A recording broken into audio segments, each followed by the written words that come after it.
Welcome back to another Reaction Monday. And today, maybe I should have done this like last year or something like that, but ever since I have announced that there's a way to donate, I literally thought that nobody would do it because most people are lazy and they like free stuff more than paying stuff. But if you definitely want a good product, I've learned over the many years, actually I was a dance teacher for a long time and I used to charge people like $5 for a lesson just because I didn't care and I wasn't trying to do it to get paid, which is what I'm doing with YouTube as well. I'm not doing something to just get paid, but I realized that if you don't require anything from anybody and you basically give handouts, which I think this has a lot of political, economical connections to it, then number one, they don't appreciate it as much, and number two, you don't appreciate yourself as much. So ironically, but I digress, since I've done this, I didn't think anybody would pay for anything, which is kind of what I thought with my dancing stuff, but the same thing happened with dancing. A lot more people and a lot better people actually did pay for it.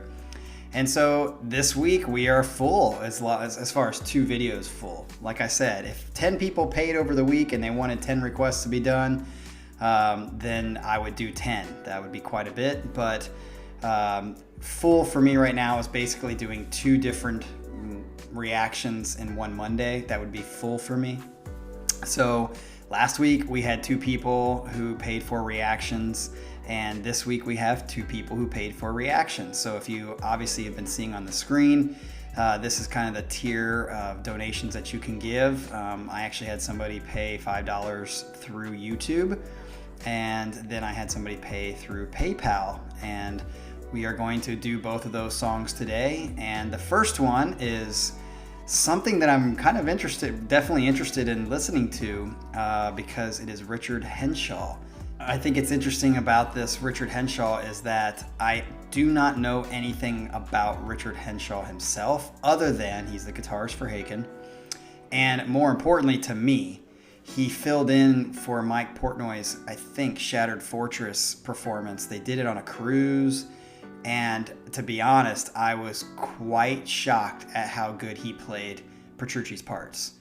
He absolutely just demolished them and did such a good job at basically playing almost note for note some very, very difficult John Petrucci stuff. So I think John Petrucci's in the 1%. So if you can pull off John Petrucci's songs like he did in the videos that I have seen him do, I'm definitely going to call you in at least the top 5%. The only difference between the 5% and the 1%ers, in my opinion, is that to be able to play one thing and learn it and have a lot of time to do it, to learn it and get it down is one thing, and it's incredible and amazing. But there's a whole another ball game to being a good guitarist, and that is the fact that you wrote that. So obviously I love Haken and I love the things that they do in Haken, and he's freaking awesome. So he would be higher than the top 5% for me from what I've listened to so far. But to get in that top 1%, it's not only can you play that stuff, but can you write that stuff on a consistent basis over and over and over again. And he is well on his way. So I'm looking forward to hearing this song. This is called Cocoon. So let's just get right to it.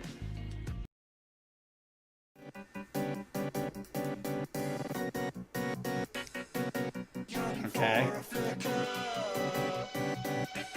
Is he doing everything on here? That's my guess. So I think that he's a multi-instrumentalist. Definitely has a Haken feel to it, which it should, because I'll talk about that afterwards. Little carnival-y.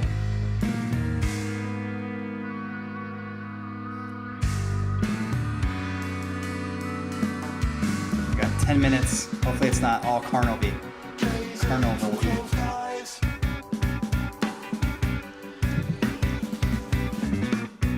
Ooh, I like that.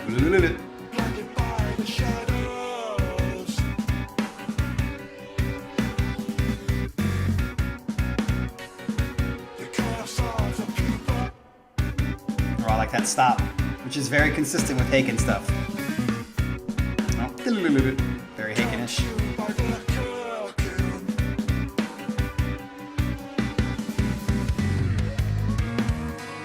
Ooh, I like that. how the drums are still in, but it's like boom, boom, boom, which is very Haken-ish again.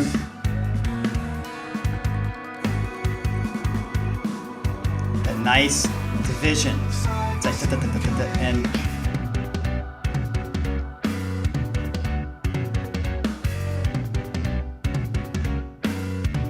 nice. I like that extra beat.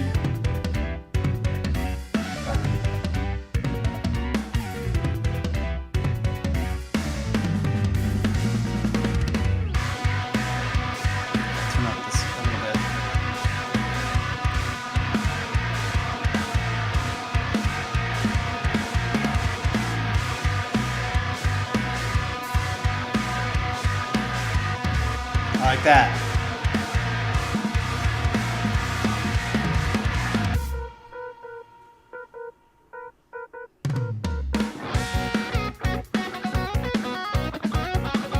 Ooh, I like that.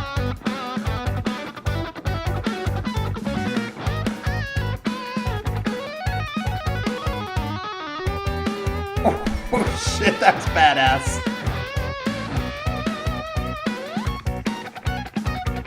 Ooh, I like that. Chicka, chicka, chicka, chicka.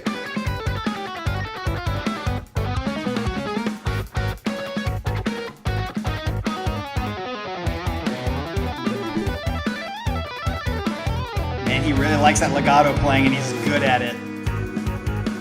Ooh, I like that.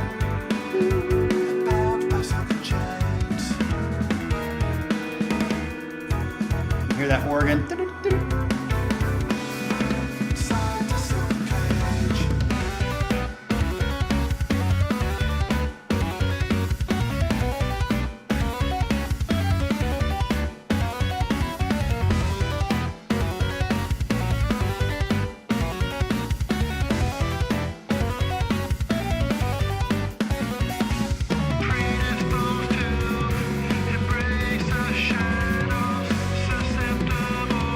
Like that drum beat right there. Doing a lot there. A lot of interdependent play.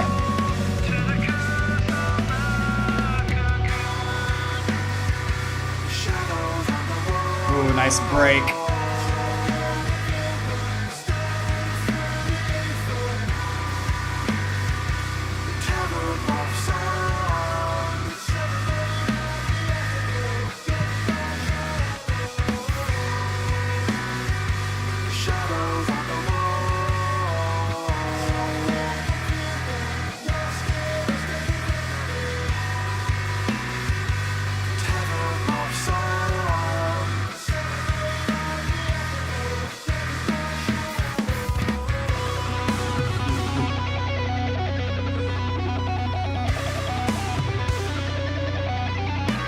Going back.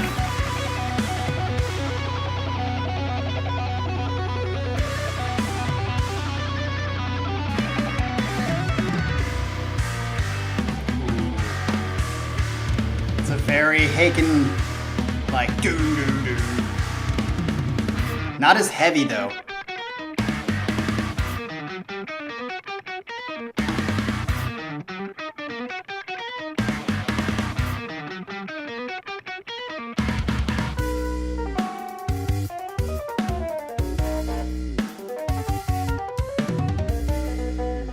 Ooh, bow.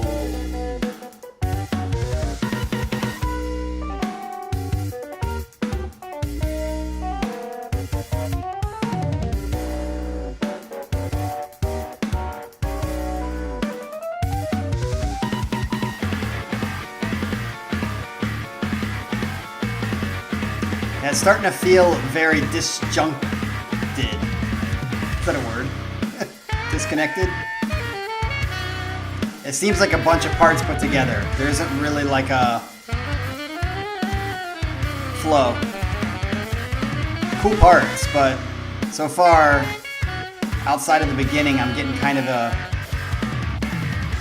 of losing me a little bit.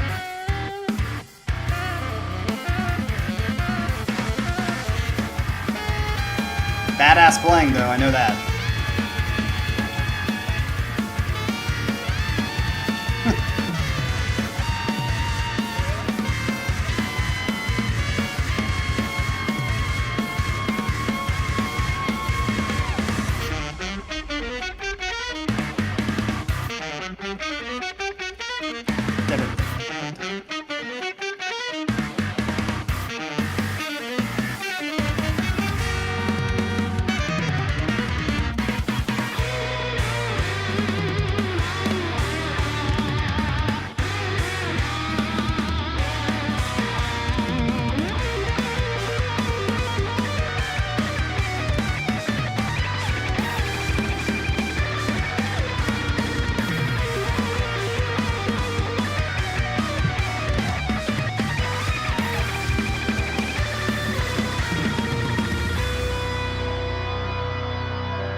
Still got 3 minutes left. What's it gonna go into?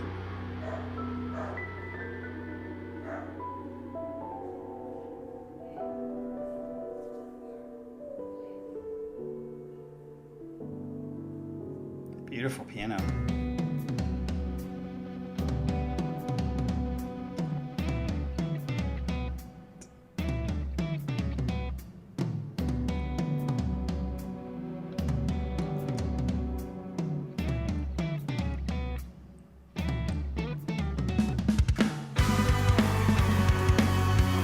Still got that.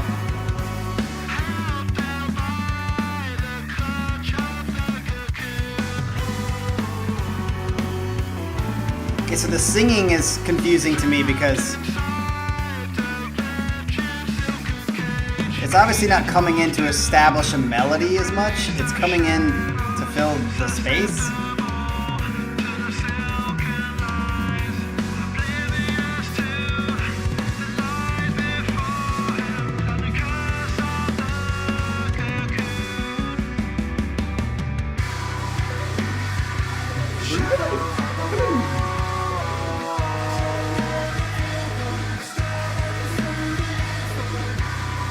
Something through the ether.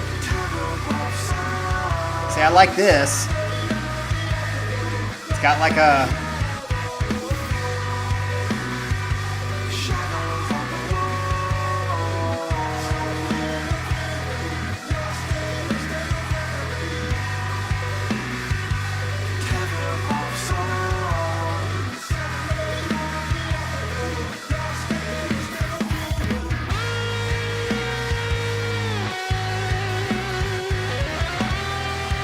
outro solo.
Okay, so a lot to unpackage there because number one, I don't know what the purpose of this Richard Henshall doing this album on his own, because let me put this in perspective. So my first thought was, this is Haken. Like, so why does he need to do an album outside of Haken? Like, it sounded exactly like Haken. Like I could have closed my eyes and like everything was Haken. So now listen, hear me out. Is it that he had so much stuff that he had written that there wasn't enough to fit into a Haken album, so he just went off on his own to do his own album? In the comments below, for you people who love Richard Henshall and follow him and Haken, can you comment below why he went off and did his own album? Because I'm going to come from the perspective that's like, why was that necessary to have your whole album by yourself when it sounds exactly like it would in a Haken album? Now, I understand that there's going to be, because as the guitarist, I've said this many times before, as a guitarist, the sound of the band is going to come mostly from the guitarist, because that's where most of the composition comes from, a little bit of the keyboards. Keyboards are more filler, in my opinion. The guitar is in the melody of the singer. Those two things are the kind of basis of a song that's written. So I understand there's going to be a guitarist who goes off and does a solo album. There's going to be like, oh, that sounds like Dream Theater for Petrucci, for sake, which is what I'm getting into. So, but when you listen to a Petrucci album that's a solo album, an instrumental album, it's removing, and he's talked about this in interviews, it's removing the singing melody aspect of it. So a lot of the song that you're playing or building has to fill in that melody. So if you listen to a Petrucci, his 2 albums that he's now come out with as instrumentals, basically, you can hear the Petruccianisms in it that you'd be like, oh, that sounds like Dream Theater. Yes. So I agree that there's those similarities there. But I would also say you can listen to a solo song by him and say there's not Dream Theater in there. It's different. There's a definite difference between the two, because he's filling in a lot of the melody that would come from a Dream Theater song that he wouldn't do in a Dream Theater song. So there's a definite distinction between, yes, there's Dream Theater elements in his instrumental solo album, but there's definitely some differences too, in different ways that he plays with that. I did not feel that in this song. I felt like it was stuck between an instrumental solo song and a Haken song, like where you would have because he sings at the beginning, sings a couple parts here and there, but it just was kind of like, almost felt like stuck in there. It didn't feel like it added much. So it was kind of like I was kind of stuck between, like, either get the singing out of it or have the singing pretty consistently in it. I felt like it was more like, okay, we're gonna throw in some singing kind of things here, which I thought was cool, and then a bunch of random instrumental parts put together that would be a Haken song. And the best thing I could think to kind of help you guys understand, especially you Haken fans, is I love the song Veil. And I actually downloaded, because in the album, when you look at it, it has Veil, and then in the extras, bonus tracks, it has Veil instrumental only.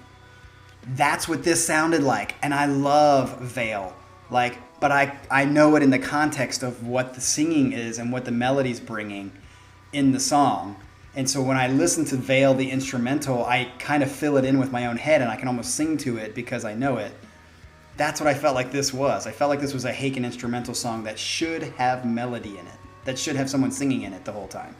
So it just kind of confused me a little bit. Now, that doesn't turn me off, but I didn't feel like it was a really well-rounded song. I felt like it was, okay, we're trying to make an instrumental that has a bunch of different parts put together. And even Petrucci, I said this in my review of Petrucci's new album, there's 1 or 2 songs that I felt like were kind of like that. Like, it's just a bunch of parts put together.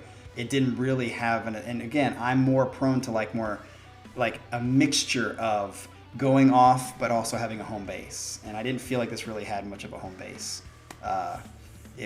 But maybe that's his whole point, and that's fine. That's just not something that I particularly am drawn to.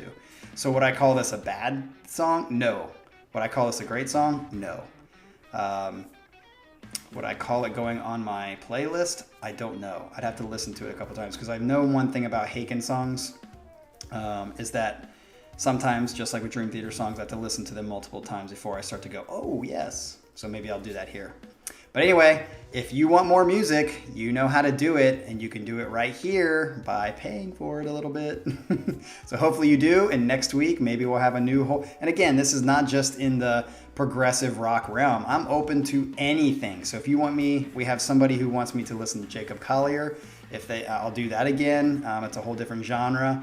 I'm totally into different genres. If you pay, you get to make the decision. So it's up to you. All right, stick around for the next song and the next pay for play. Peace.